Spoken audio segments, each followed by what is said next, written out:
All right, we are in Titus chapter 3, verse 8. And it's a longer verse, but we'll read through it first in the Greek, and then we'll go through and address this phrase by phrase. So, pistos ha lagos, kai peri tuto boulamai, se dia be baiusai, dia be baiusthai, hina Fronids osin, kalon, ergon, praistasthai, ha pepistukates theo, tauta estin, kala kai ophelima, tois anthropos. Longer verse there. I'll read it in the New American Standard. This is a trustworthy statement. That's the first three words there. This is a trustworthy statement. And concerning these things, I want you to speak confidently, so that those who have believed God will be careful to engage in good deeds. These things are good and profitable for men. So we'll kind of break this verse up at the semicolons and work through it that way. You'll also note that, again, on the right is the UBS 5 edition, but the SBL has, rather than a semicolon after logos, they have a comma. So there's a degree of greater continuity. But they also have a period at the end of theo, towards the end there, so greater discontinuity at the end. Whereas the UBS 5 is tending to see this as all flowing together as one sentence. One sentence with some sense separation coming out with these semicolons. So first, this first clause here, there's no verb, so it's an implied verb of to be, so this predicate construction. Pistos halagos is a phrase that occurs, I think, 4 other times in the Pauline pastoral epistles. So this is one of those 5 times that it occurs. And we know pistos, we also often think faithful, but if we look that up in DBL, we're reminded that trustworthy and the idea of pertaining to something being reliable is in view here. And that is exactly the idea here. Is faithful is implied here the word or the saying. The saying is trustworthy. The saying is faithful. But the question is, which word are we talking about? And this is a source of debate. Is this in reference to what follows, or is it in reference to what precedes it up in the preceding verses? And then within that, there's some debate. Are we talking about verses 1 through 7? Are we talking about verses 3 through 7? Are we talking about verses 4 through 7? And then within that, lots of different options. And basically the reason this is a source of debate is because this phrase, pistos ha lagos, is usually, didn't mean to draw a line through that, to highlight that, is usually a reference to some well-known phrase in the early church. So Paul is presumably referencing something that is a saying, and so there's some debate as far as which aspects of what he's just said would have been commonly understood. Personally, I take the verse 4 through 7 route and believe that verses 4 through 7 as a whole are what he's referring to as a faithful saying or a trustworthy word. So lots of different commentaries that we'll dig into the specifics of that. We won't get into all of that right now, but just to comment on, this is, I believe, a preceding reference, not a backward-looking reference. And it is pointing to what's above, specifically verses 4 through 7. So this saying is trustworthy. And, Kai, concerning this, about this, that's a preposition here, concerning this, or concerning these things, and this is a preposition that's modifying what follows it. I desire you, I want you, then se is the direct object here. So here's our verb bulamai. I want you, and then there's the complement infinitive to, and this is going to be certainly not a familiar term. This is the idea of to state with confidence, to stress, to insist on with assurance. So there's an element of confidence here. It's used here in Titus, and it's also used in 1 Timothy.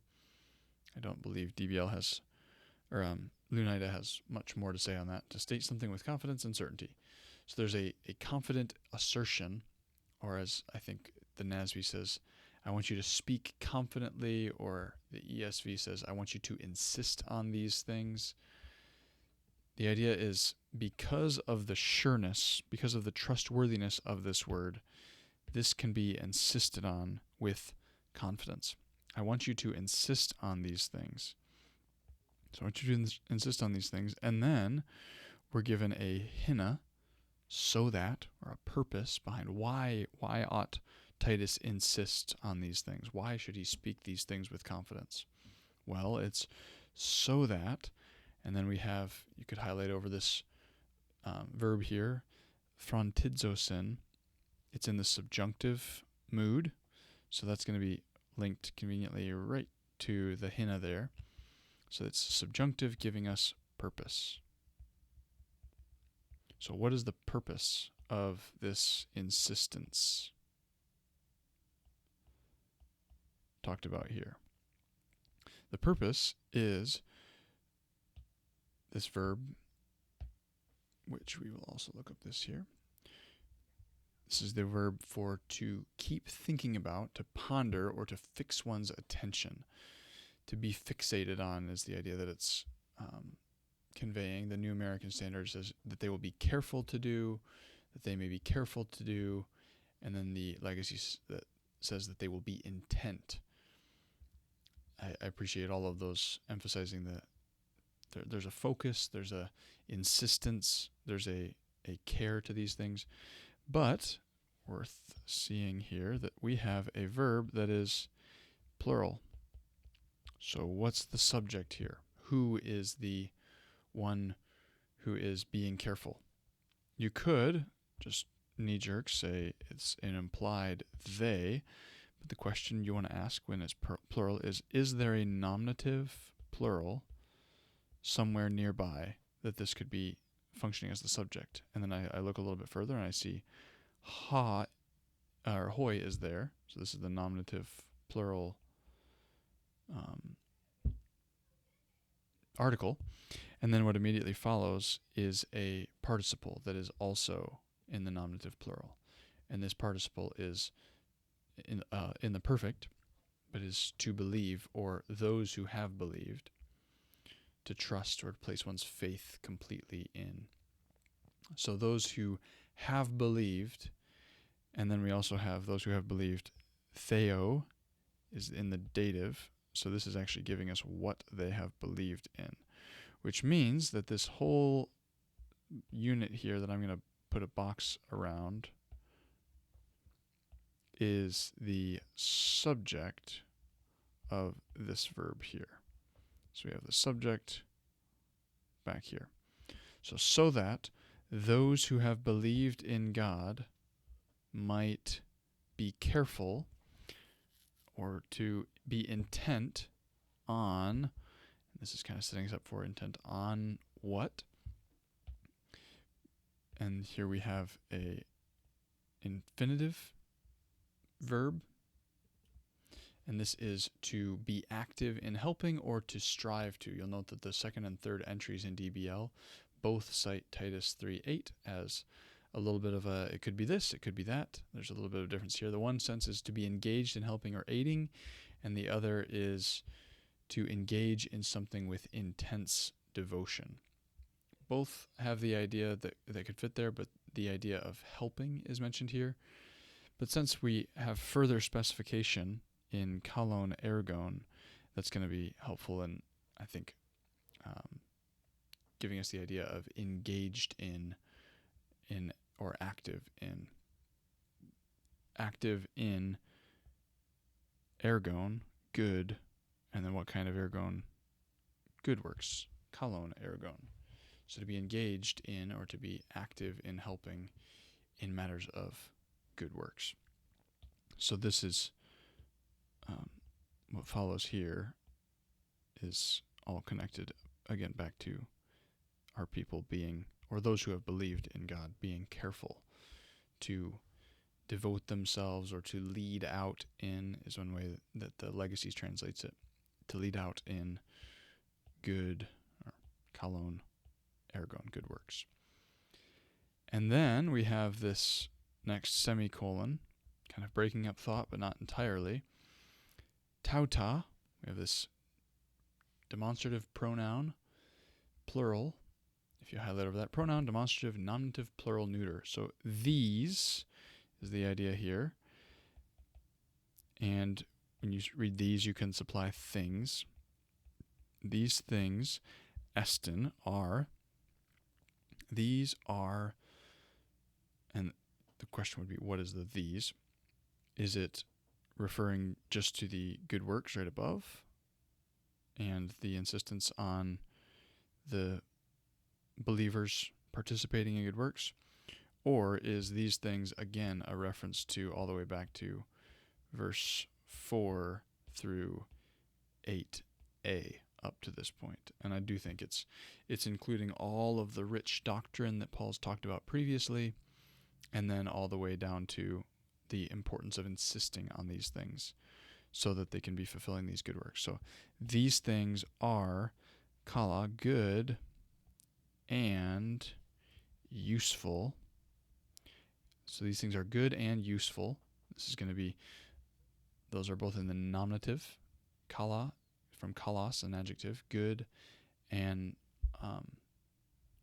ophelima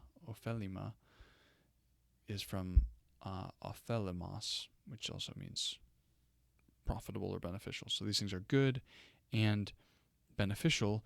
And then we have the dative. What I was highlighting there is those are both in the nominative case, which reminds me that I have a predicate verb here.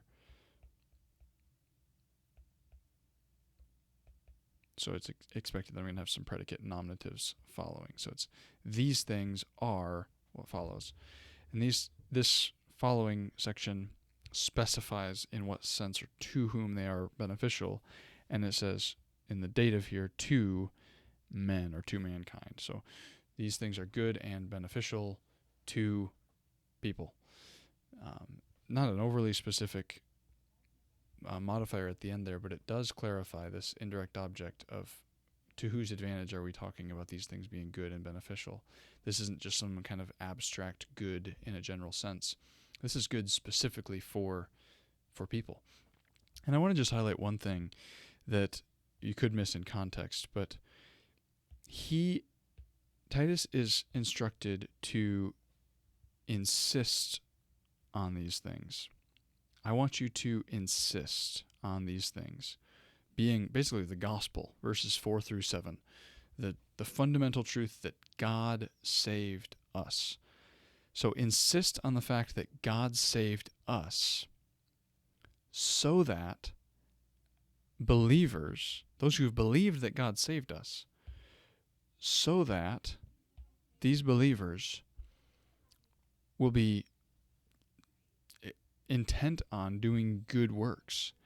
And I think sometimes we want to pit God's responsibility or God's initiation, God's sovereignty and salvation, and somehow pit that against mankind's responsibilities to respond and to act. And sometimes there's even an emphasis of like, oh, well, if we emphasize the fact that we're saved by God's grace, then people won't desire to live a life of obedience and of godliness because they'll realize it's all by grace and then abuse that grace. But this verse cuts directly against that in highlighting that actually it is an insistence on these very things that prompts believers to be devoted to good works. So far from realizing that God saved us, causing us to somehow be passive in the Christian life, to the contrary, insisting on these things promotes good works. It promotes a devotion to and a leading out in that which is in line with the wonderful grace of God that we've been given. And that is the means by which we demonstrate that we are indeed heirs of God, as verse 7 talked about. That this is why God saved us. He saved us to be heirs with Christ.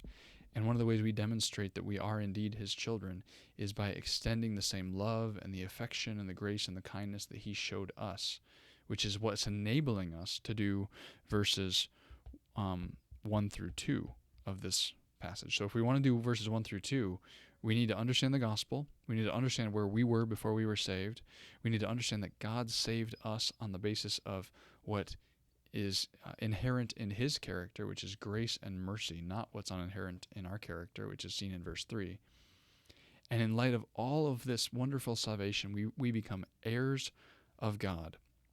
And that is then the motivator for these good works. Far from good works somehow earning us a right standing with the Lord, rather good works are actually what flow out of our standing with God, which is truly amazing. So that is Titus chapter 3, verse 8. I hope that was helpful.